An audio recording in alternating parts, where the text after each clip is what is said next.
everyone. I'm Tabitha Scoble, the Assistant Director here at Cortland County Historical Society.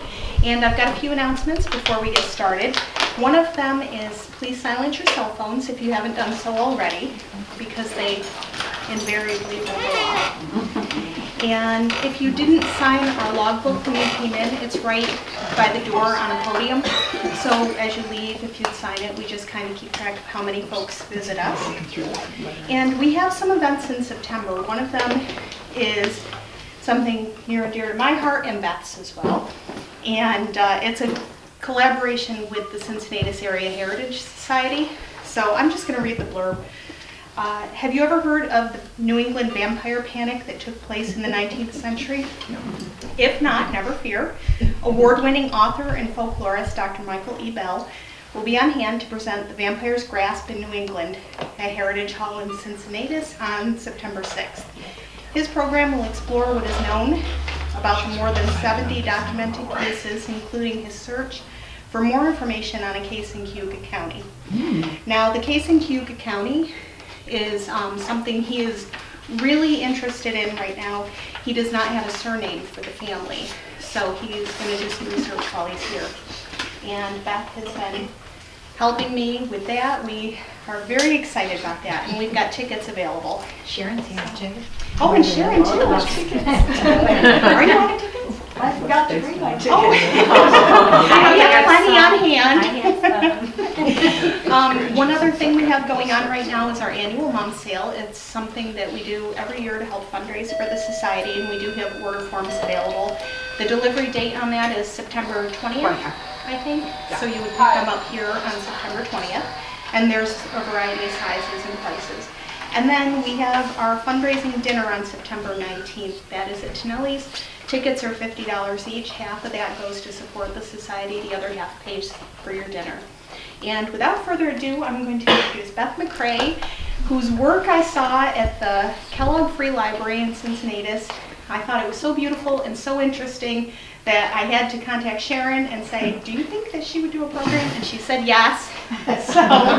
So here we are. So thank you, Beth. Thank you.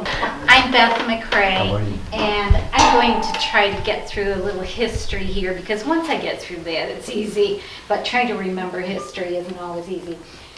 I would like to have a disclaimer right from the get-go. If you're here to hear about latch hooking, you might as well leave, because we aren't going to be talking about it at all. It's a totally different process from what we're going to be looking at today. And I just wanted you to know that. Haven't ever done the latch hooking. Can't tell you about it. The history of the traditional hooking, which is not done with knotting, is what I'll be talking about today. And there are, like many things in history, different approaches to when it all started. You can take your pick, like a lot of things in this world. The Vikings, perchance, that would be the end of the 9th century, perhaps took this type of hooking into Scotland, and it might have started there. Or, if you don't like that interpretation, perchance it started in Yorkshire, England, and that would have begun with what they called floor mats. And people who worked in the mills weaving were given 9-inch pieces that probably fell on the floor, thrums, which are mentioned in Shakespeare in The Merry Wives of Windsor, as bits that they could take home, and then they would use them to make rugs. So that's another possibility. And then there's a third one, which I know the least about. Perchance on the coast of France, it started there. Whatever you believe, that's history. I'd like to switch to our country, because we're all here in this country, and so we're interested about what happened here.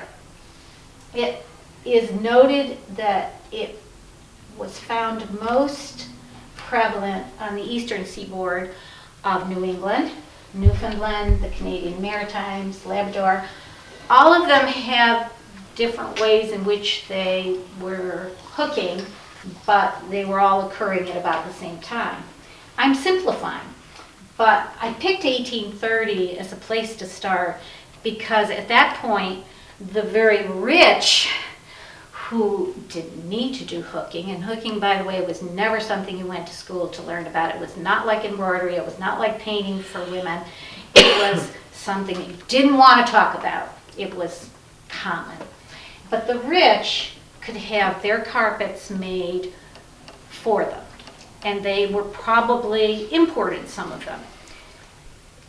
As often happens, an art gets started by the poor.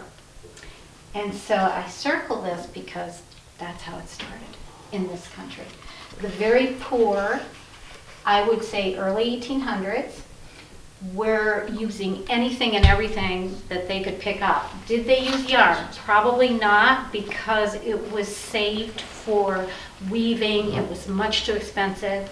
You were probably at that point using old things that had been discarded. No one was wearing them anymore, and so you grabbed them for your rug and you used them that way. Now there is some evidence that people used silk stockings, and of course if you span the time, anything can be used, and you are getting today a very avant-garde approach because I am an anything person. So I'm going to really throw in some clinkers here on what you can use. But people use all manner of things that they had, and they just had to. Cotton, we think of cotton as common, and wool now we kind of think of as special. Back then, I would say it was the other way around because cotton was more expensive. Wool was something you might have because you might have sheep. You might have your own supply. Burlap was used in about 1850 as a base, something that you could work on. And I have switched over to linen, which I'll mention later, but the jute that was in the old burlap and the seed bags, the grain bags, they were all very useful. To this day, my husband and I used to order hams that came from, that had been smoked, and they'd arrive in burlap bags, and I'd say, oh wait, give me that. I can use that. So I have used the old burlap, I have done that, but I prefer the linen, which is a step up. It's nice stuff to work on. That gives you a kind of an overview, and I'm going to switch the tempo. Almost everywhere you look, and we all have, most of us, computer access, so that we can learn all this that I'm telling you by going and just pushing a few buttons. But I still mention this woman, Pearl McGowan. She started studying how to do hooking in about 1930. And by 1950, she was teaching, offering workshops, and making it pop in this country. William Winthrop Kent, his part was not in the actual doing, the presenting of workshops, but he was writing books. So that was another avenue for people to get knowledge. He wrote 3 books, and they're still highly valued. I want to plug in about this time in 1930 in Denmark. There was the invention of a machine that made things even easier. You could hook by machine. So with all of this said, where does it leave us today? And I think it leaves us right here. Again, I'm simplifying. You can look at it almost anywhere in the surrounding counties where I've seen people doing this as a twofold way of working. The fine work is something, and I'll just throw my hand over there, more like the piece way over on the table, where there was dyeing of wool, and they used over dyeing to get shading, and it was just a fantastic process and time consuming. But it was considered an art and was listed as a fine art in Canada at that time. Then you have another form which is quite popular right now, which is a more primitive form. And that you have much wider strips, can go up to 1/2 inch wide, often torn instead of caught. Over here, I didn't mention, it can go down to 1/32 of an inch, which is pretty narrow.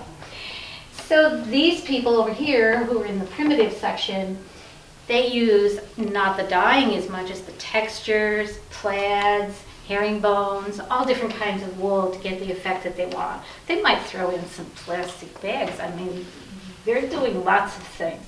So this is a perfect example of the fine, where you see all this shading and this real effort to really make things hard. And so that brings us to me. And I can't mention me without mentioning my mother-in-law. Rachel MacRae taught for years. What didn't she teach in the Home Bureau? She taught cane seating, she taught finishing, toll painting. The woman was prolific. And when I married her son, she had an idea that she might make me over in her image. At least he didn't. There was no hope. And one of the first things she did when I was out of college, and I was adrift, as we often are, we come out of college thinking, yeah, world, I'm ready, are you ready for me? And they just look at you like, and you think to yourself, what am I going to do? What am I going to do? Rachel had ideas. She was going to make me over in her image, and I was going to learn to do a lot of the things that she had done. And of course I balked. One of the first things she did was show me some of what she had. And this, I'm going to roll here. This is a piece that took her years to complete with dyeing. The other daughter-in-law, there is another daughter-in-law besides me, she has all the dyes. I didn't want them. I didn't want any part of it. I thought, oh, no, not for me. But I remember as a child visiting the farm and watching her work. She had a whole room devoted to this rug and what she was doing with it. It was completed in the 60s, and she would work every day on it. And if you went in, she had quite a large frame that she worked at, and she would sit there and do her hooking. And when I married, she thought, perchance I would want to do this. She had a number of pieces that were stamped on, this type of thing. And you can see she started this one, and then you can see she was doing quite a bit of shading, over dyeing, and then you can see that she wasn't happy with it, where it gets a little, you can see bigger holes. She started pulling it out, which, by the way, is one of the virtues of the art. If you don't like it, you can pull it out, and you haven't really lost anything. Your holes are a little bigger, but you can still rework it. So she called me to look at all of her various and sundry patterns, and she said, now you can pick one. And I thought, okay, I will. And being young and full of energy, I thought, I'll pick the biggest one. So I picked this one. And 40 years later, I finished it. But you know how it goes. Most of you sitting here aren't as young as we once were. And you have children, you have a job, you have a marriage, and this kind of thing gets put on the back burner. So here it is. Now, I say avant-garde because when I began to do this, she must have shuddered, because I used what I had. I did not do any dyeing until the very end, and you can see where I ran out of what I had, and I had to do a little fudging down there, which is very like me not to have planned carefully like I should have. But I had these things, and so I used what I had. There's no attempt really at shading. And after I retired, and it wasn't done, it was barely started, I went back to it, and I had fun with it. And I think that, to me, is the key of hooking, is you gotta be having a good time. I did have a large frame at that time, and so this did take up part of my bedroom, and I did lean over it, and I could barely move when it was time to get up. You know, it's rough on the old neck. And I did have a lot of people who gave me things. Once you become a hooker, you just be amazed what people pass down to you from their closets. And you don't say no. You know, you take anything. Bonded wool isn't so darn good you can't. No, that's difficult. But when they give you things, you take them. So this piece right in here, I'm really kind of proud of just having fun with these leaves. But this piece in here, I was downtown one day, and our rural services gets a little of everything from everywhere, and they couldn't get rid of the wools. So one day I walked through the door and they said, "We got a box for you." And it invariably would hold beautiful wool. And that particular day, they gave me a World War II jacket that had been out in the field and packed away, and it reeked of cigarettes. I can't tell you how powerful it was. And someone said to me, "You are going to wash that, aren't you?" And I said, "No, it's part of the history." And so I hooked it the way it was. And you can't smell it now. But I have that kind of approach to hooking, which is very different from my mother-in-law. She probably would have something to say about me. However, she'd be happy that I got it done. She also gave me this one, which was, she noticed that I wasn't getting anywhere on that. So she said, "Why don't you try something simpler?" And she said, "Colin," that was my husband's name, he's no longer living. She said, "Colin needs something when he gets out of bed in the morning to put his feet on so he won't be cold." Now, she didn't care that I was getting out of bed and had nothing for my feet. That was irrelevant, of no importance. So we worked on this together, and you can see I've done some mending. Over the years, Colin's feet getting out of the bed, they do not always hold up over the years the way you wish they did.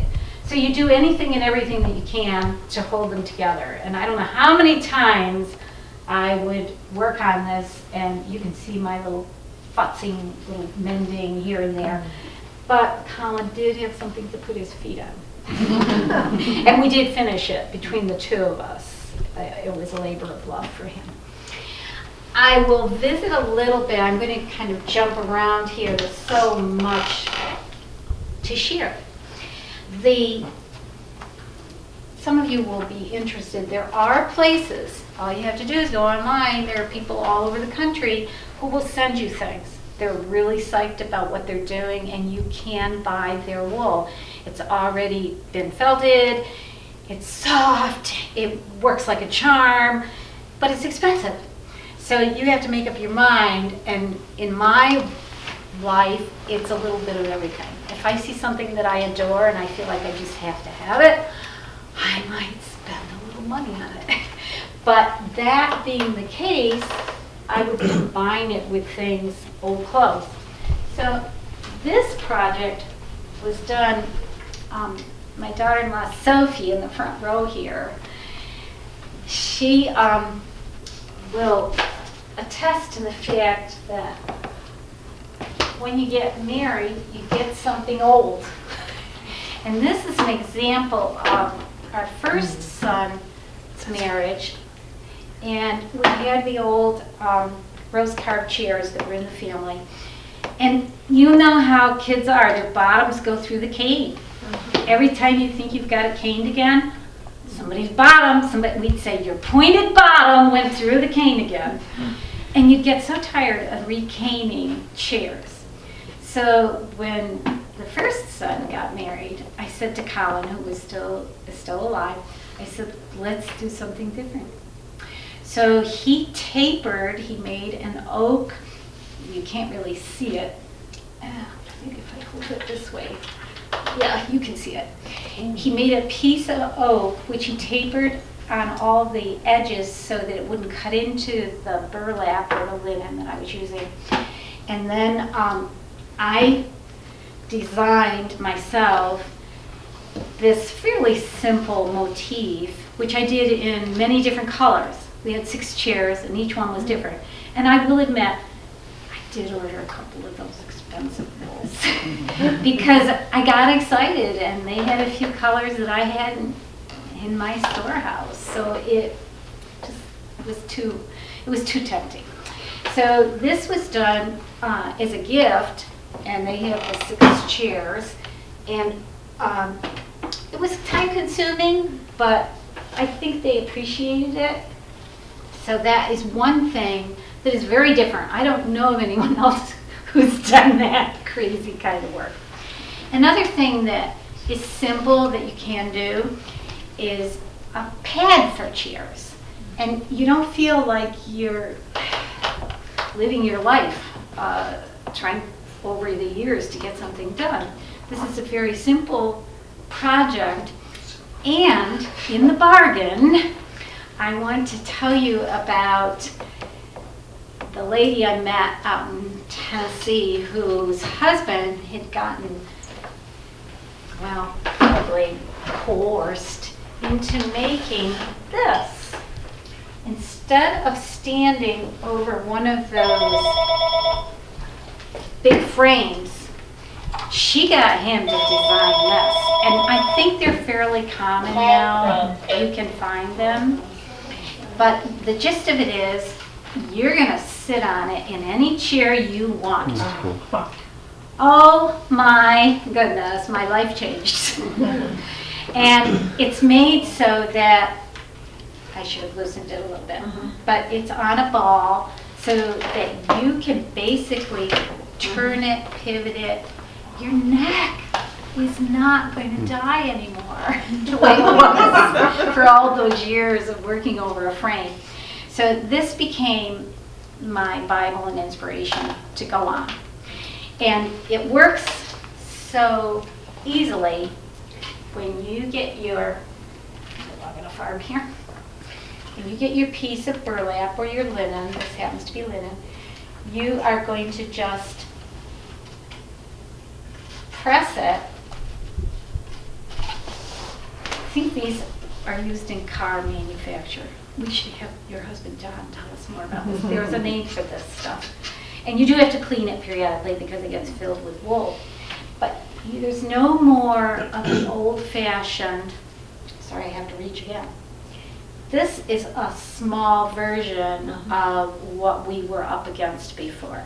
You wrapped and wrapped in twill tape, and then you pinned and pinned, and then every time you wanted to move it, you'd unpin it and pin it again with upholstery pins.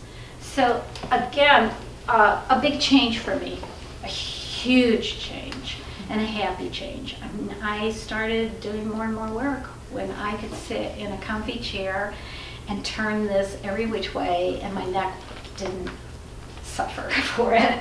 So that is just something that I think I would want. The twill tape that I mentioned, you are going to, if you do use something like this, and this is just a miniature, if you do use something like this, it also, the twill tape can be used for the back of your rug. Now, my mother-in-law didn't do things that way. She did a binding. The other choice is this one, which is a twill tape, which I prefer because I think it gives you less wear over the years to have that piece there. So basically, you are stitching it on, rolling your rug around so that no one's going to see that, and then you're stitching it again. Handwork, but to my way of thinking, you're not going to end up with this problem. which is worth it to me. I just think it's preferable. I usually use linen, but my linen supply, my husband and I had gone into it was a army surplus store when we were first married, and for 50 cents we got linen that lasted most of my life. But now I am using this, which I'm sure is nylon, but it's strong and it works. So that would be something I would use. I tend to get off on trying to buy twill tape that goes with my rug. So in case it does get seen a little bit, I try to pick something that complements the rug. The things we haven't talked about, ornaments. If you don't want to get involved in something that you feel you've got to finish, some of us are a little religious when we start things, that we've got to do it. These are about as big, maybe a little that big.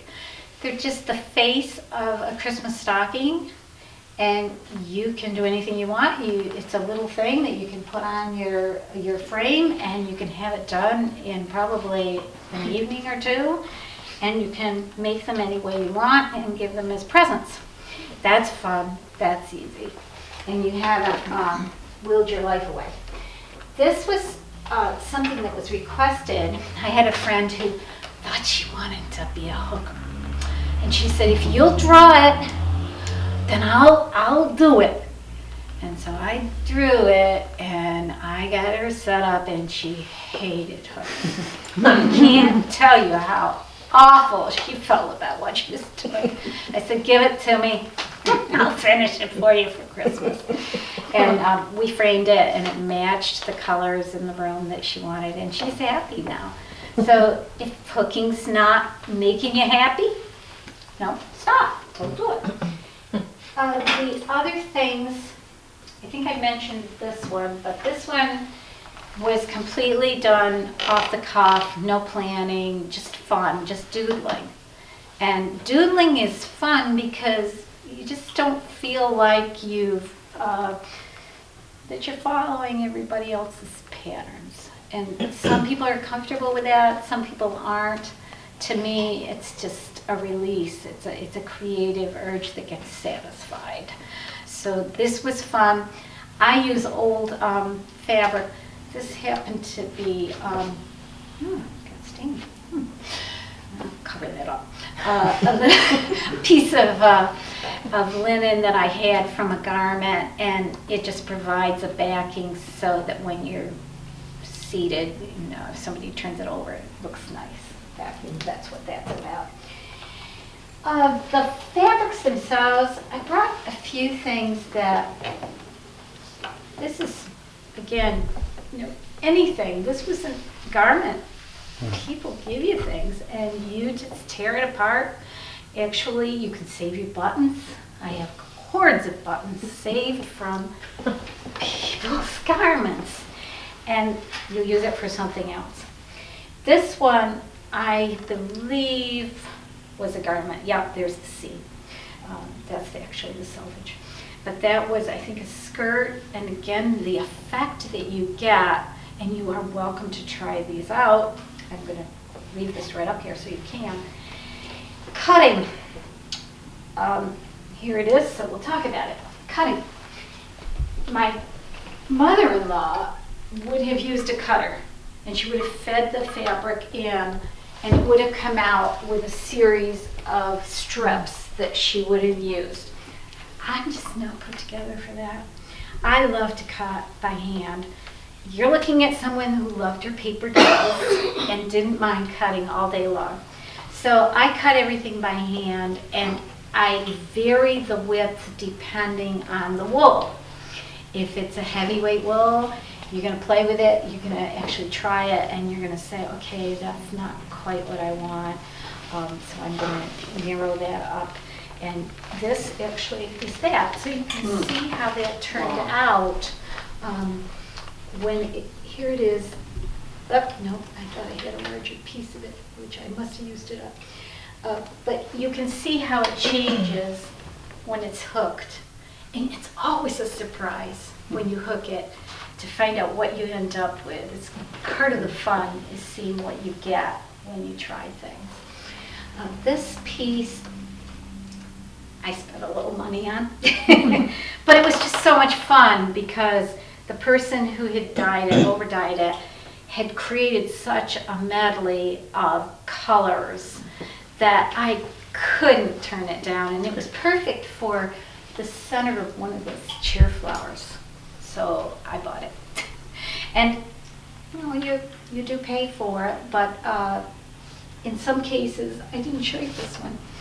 This woman sent everything that she'd done, and I think I paid $1 for all of this. People are so excited about what they're doing, and a lot of them are very eager to share. So you just go online, and if you want to do that, they're there waiting for you, and most of them are really neat people to visit with. And this is another one where I ended up making a purchase because I just couldn't imagine living without it. It was just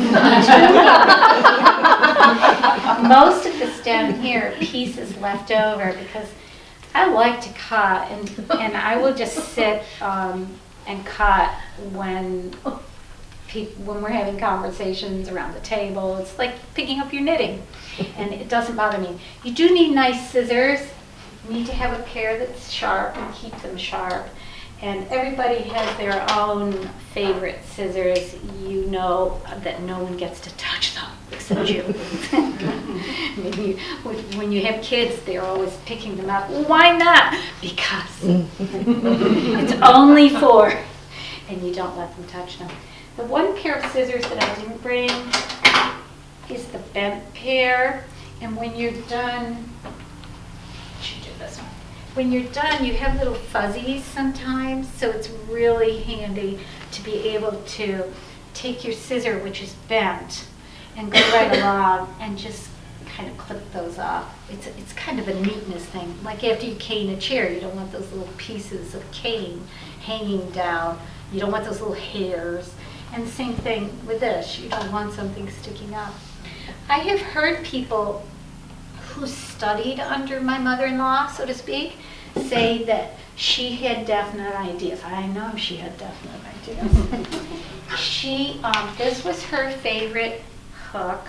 This one looks like somebody did it, but it's old. And it is my favorite hook. You will discover which hook feels right to you. It's a very personal thing. And of course, I broke it. It came loose one day, and I thought, oh no, how am I going to live without this hook? And I think by that time, my husband wasn't able to do things. So I did find someone out in the world who makes hooks. And she had me describe it, and she made this one, and when it came, I said, oh, no, it's not going to work. It's just not quite the same. So we ended up, I think I actually sent her this hook, and she not only repaired it, but she made one that was exactly like it. There are larger hooks, there are bent hooks, there are straight hooks. This one's quite similar to the other one. Here's one straight. Everybody has to feel what is right in their hand. And that's something that only comes with doing. So you have to try them out.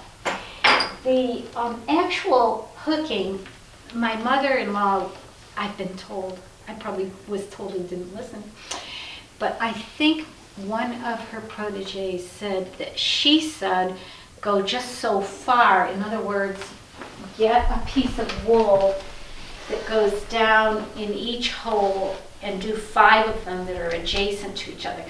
I just never can adhere to rules. So I probably, if I heard it, didn't pay attention. But I would say that one of her, I'm going to actually show you as best I can. One of her edicts was to, when you hook, thank you, to actually bring it up through and give it a little, little tug. and fluff it out a little bit. And she would admonish me about getting what she called boardy. She said you don't want your rug to be stiff. You want it to have a certain supple, soft feeling that is nice to touch. And I felt rugs that are boardy that you feel like you're feeling cardboard because they're stiff, and that's all in the hooking. So if we, I think I can do this so you can see. You start out, it's as easy as this, and normally, you'd have this on all sides, but this won't work. So you're going to start out with a piece that you hold down and under. And you will get so good at knowing, you're going to go down and get it, and you're going to bring, I hit it. You're going to bring it up through, and I guess I'm not tight enough, and I'm not sitting, but anyway, it doesn't want to come through for me. But there. So you're going to bring it up through, and generally, you would let that first pull through, let it actually be free. In other words, you don't need a loop. And then after that, my friend who listened more closely to my mother-in-law said you have to go in close to it. It's hard to do this standing up and there. So then you just keep working and bringing it up through close by where you were until you begin to get a little tuft there that looks and feels good to you. If you don't like it, take it out. You can start over.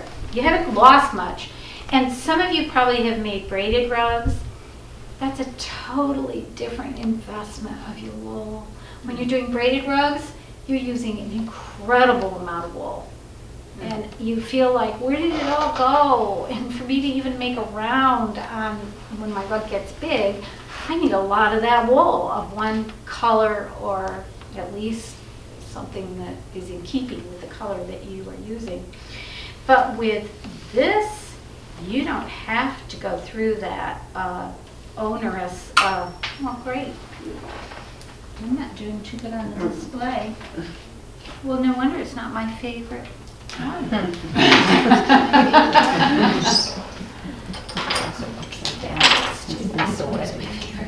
wonder I was having trouble.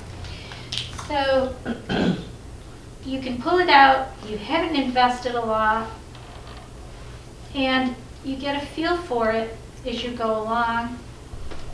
There, see how I can just go right along with my favorite one? What a difference. I did that on purpose to show you. But after a while, I mean, you just get a feel for what you're doing, and you will find that some people will actually do patterns within their work so that they line up their loops. They have all kinds of ornate ways of doing it. There's nothing wrong with that. And if you come up afterwards, or when I get done yakking, you will see that Rachel definitely did that. You can see that she had a method to her madness. Whereas if you come over here, you see a more primitive approach that I didn't make all my loops go in one direction. But putting them in one direction can give you a certain 3D that you might not get by not doing it. So it's all about playing with it and what you want to achieve. I can't imagine anything being more fun than this. I didn't mention this, but it takes over your life. I find that there isn't anything I do that doesn't eventually hook up with hooking. And this past year, I got enchanted with making shadow box. I thought, oh, I've always wanted to do this. I have to do this before I die. So this is a picture of the shadow box, and it was done with silks and cottons and beading. And then I took old photographs of ancestors and reproduced them and made them into little portraits that would be on the wall in the setting. This just goes on. And nothing for it. I had to make a rug for the dolls to sit on. And the rug got hooked. So it was very, very small hooking. It was totally different from that look over there. And it worked. It worked. It was fun. I don't think a braided rug, I mean, it wouldn't have lent the same atmosphere. Now, I could have brought this today, but it's so packed away that I thought they'll understand that I'm just bringing a photograph. But the point is, there's nothing that you can't do if you have the imagination and the will to do it. So I think there is such a thing as damage. It does occur over the years. This is a piece that Rachel did many years ago, and I have a larger one at home that the dog, not my dog, but the dog in the family had chewed a hole through. And that's just heartbreaking when you see it, but it's life. You know, it happens. Things like this happen all the time. So this particular piece was a pillow cover, and it had gotten damaged and it had gotten stained. And you could say to yourself, chuck it, you know, it's just not worth it, it doesn't look good, it's faded, blah, blah, blah. But instead, there's always a way forward, I think. That's at least how I feel. So we actually kind of pulled it back. We pulled out some of the stitching that would probably have been about out to here. And we said, okay, we've removed the damaged, soiled part, and let's go ahead and frame it. And it works. You know, it's very exciting as a piece in your home. So never throw anything out. It probably can be resurrected somehow and made beautiful. I just read a book about people who start sentences and don't know where they're leading. That's what I just did. The beauty of this is that unlike mini crafts, there's no timetable, and I've already mentioned that, but I repeat it because there's so much in life that you have to hurry to get it done. You know, you're canning, all that stuff. You know, it's either get her done or that's it for this year. But with hooking, it's something you can pick up and put down. It's not seasonal. You can have the time of your life, and I have just used up my time. I had a wonderful time talking to you. Thank you. Put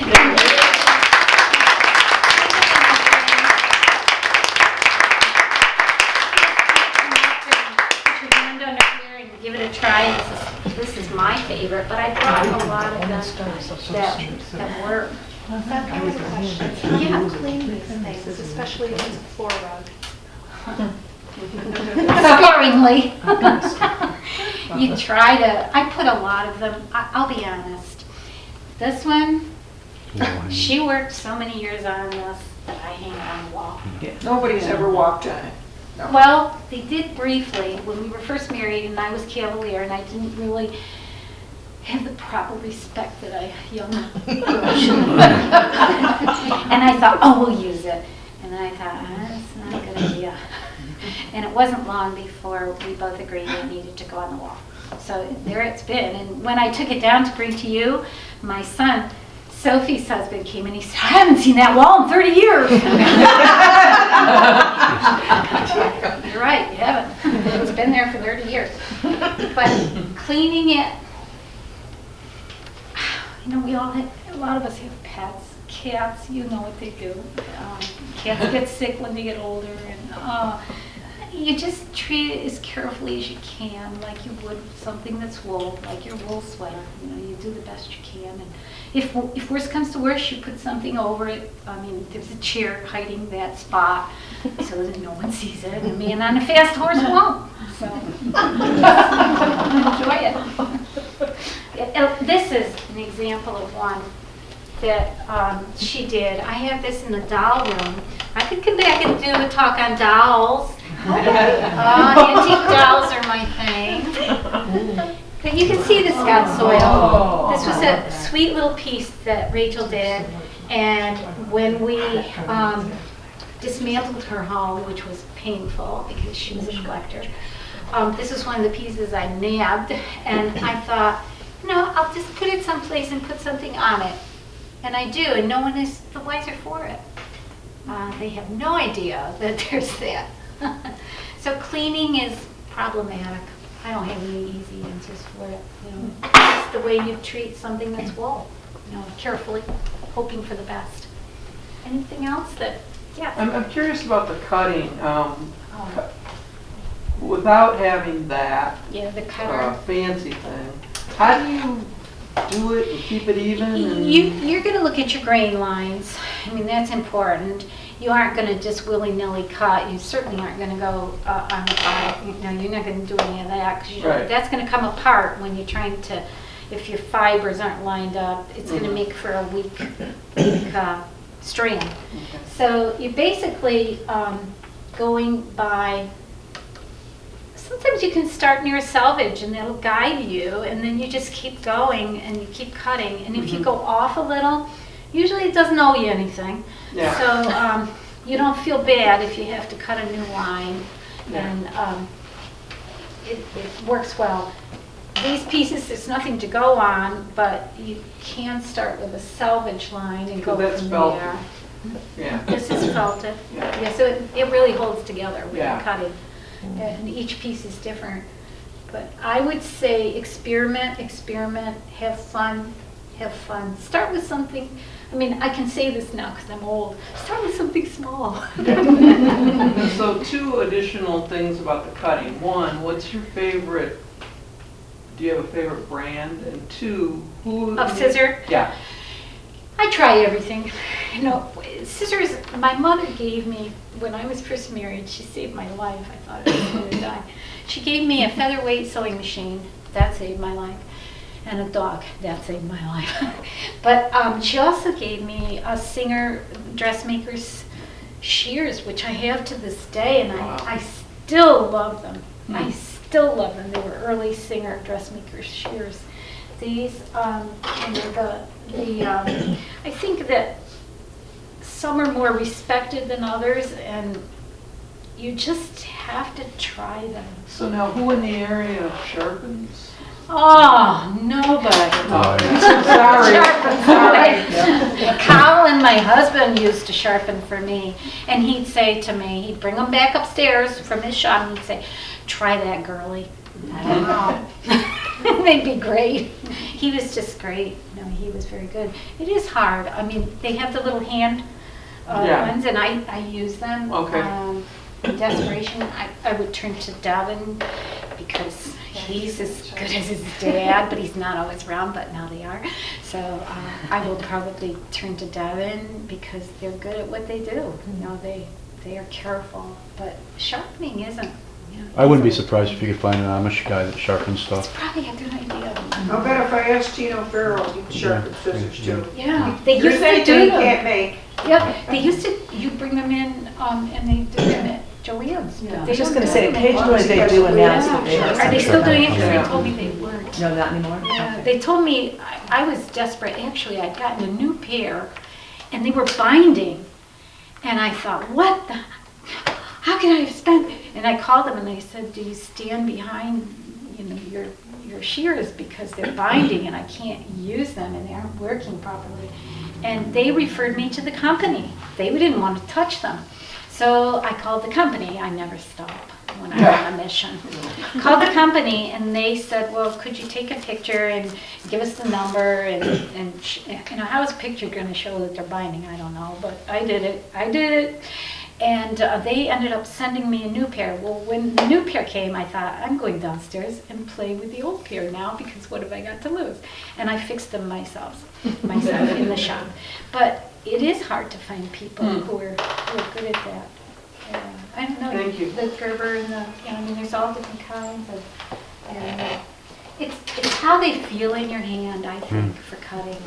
And if you don't like to cut, I wouldn't do it. If you love cutting your paper dolls, this is for you. It's fun. It's a lot of fun. But you're looking at someone who cuts her own pieces for quilting. I love cutting fabric. I just get off on it. So, I mean, nobody does that now. I know, but I just think it's so much fun to cut my own pieces. It's slower, but I think it's a peacefulness that comes with sitting and doing things with your own hands, being attached instead of a machine. There's something about it that it's not to wax biblical, but the peace that passeth all understanding. It really is wonderful. Any other things that you think of? You've been a lot of fun. Thank you. Rachel used different widths on that and fine.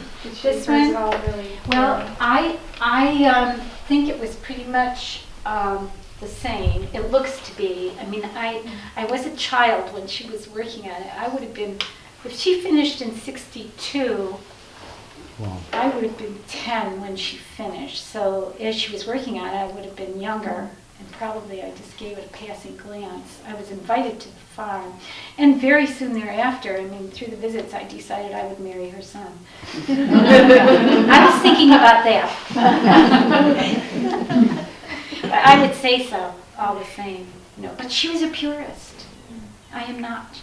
She was a purist. She actually, well, it's just a theory, I think. I think she was a little frightened. And she wanted it right. She wanted it done by the book, and so she didn't deviate from the norm when she worked. She was very, very structured about how she felt, and she just happened to end up with a daughter-in-law who was wide open. She would be glad that I'm doing it, but she would have something to say too.